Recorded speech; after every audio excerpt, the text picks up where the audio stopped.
நீங்கள் பார்த்து கொண்டிருப்பது ஆன்மீக பூமி யூடியூப் சேனல். ஆருடைய வனத்திலே இறைவனை நாடி அனுபவம் நாம் செய்ய வேண்டும் அல்லவா?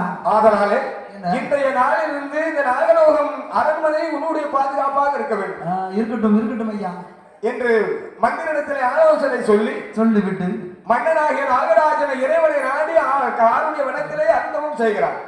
செய்ய வருகிறான் அல்லவா? எப்படி தவம் செய்கிறான் தெரியுமா? அங்கே மூவாசையை தான் மறந்து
ஆடாத கைலாசம் ஆடுகிறது, அசையாத கைலாசம் அசைகிறது.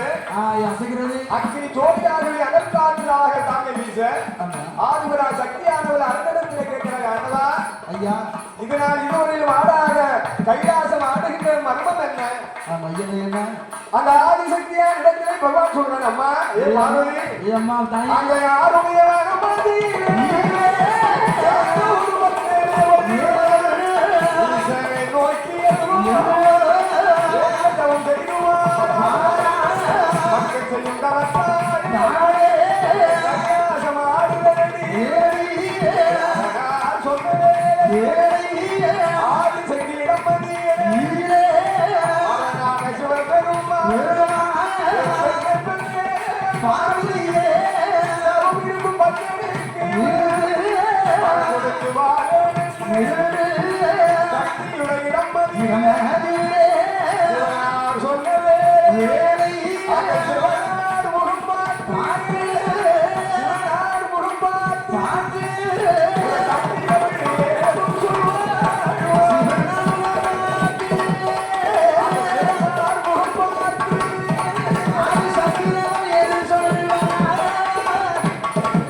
பக்தருடைய தவத்தை நானும் பார்த்ததாக வேண்டும் அல்லவா? அதான் பகவான் சொல்றாரா, பார்வதி இருவேறுகளாக நான் சேர்ந்து கைலாச பூலோகம் கையை விட்டு நான் பூலோகம் சென்றமானால் இந்த கைலாசம் அனைத்தும் இருளாக போய்விடும். தோன்றும் அல்லவா? கைலாசம் இருளாகி விட்டால் அப்படி தேவர்கள் முனிவர்கள் ஆதிர்களும் திசை மாறி போய்விடுவார்கள்.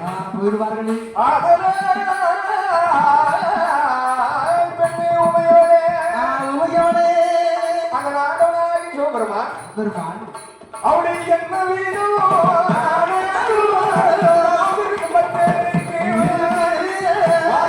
கொடுக்க வேண்டும்.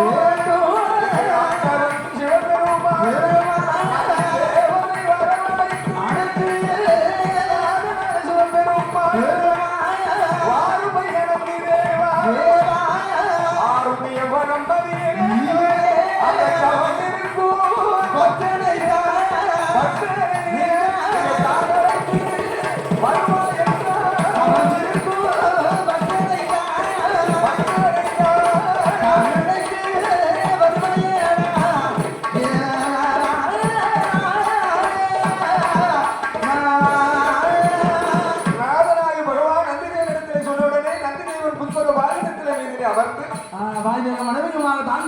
அந்த ஆறுடைய வனத்திலே வருகிறான். தவம் இருக்கின்ற பக்தனுடைய நிலையை காண்கிறான். கரையான் புற்றினில் உள்ளே இருந்து அரகரா சிவசிவா சம்போ மகாதேவா என ஆண்டவன் திரு மந்திரத்தை காதில் கேட்டான். சிவனாருடைய 5 எழுத்து மந்திரம் அந்த நந்திதேவனுடைய காதிலே ஒலிக்கிறது அல்லவா? அறிந்த நந்திதேவனானவள் அப்படியே தவசினாதா தவசினாதா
ஏனென்றால் இதற்கு கேட்பது அரிதினும் அரிதான பிள்ளை வருமானதை கேட்கிறார்.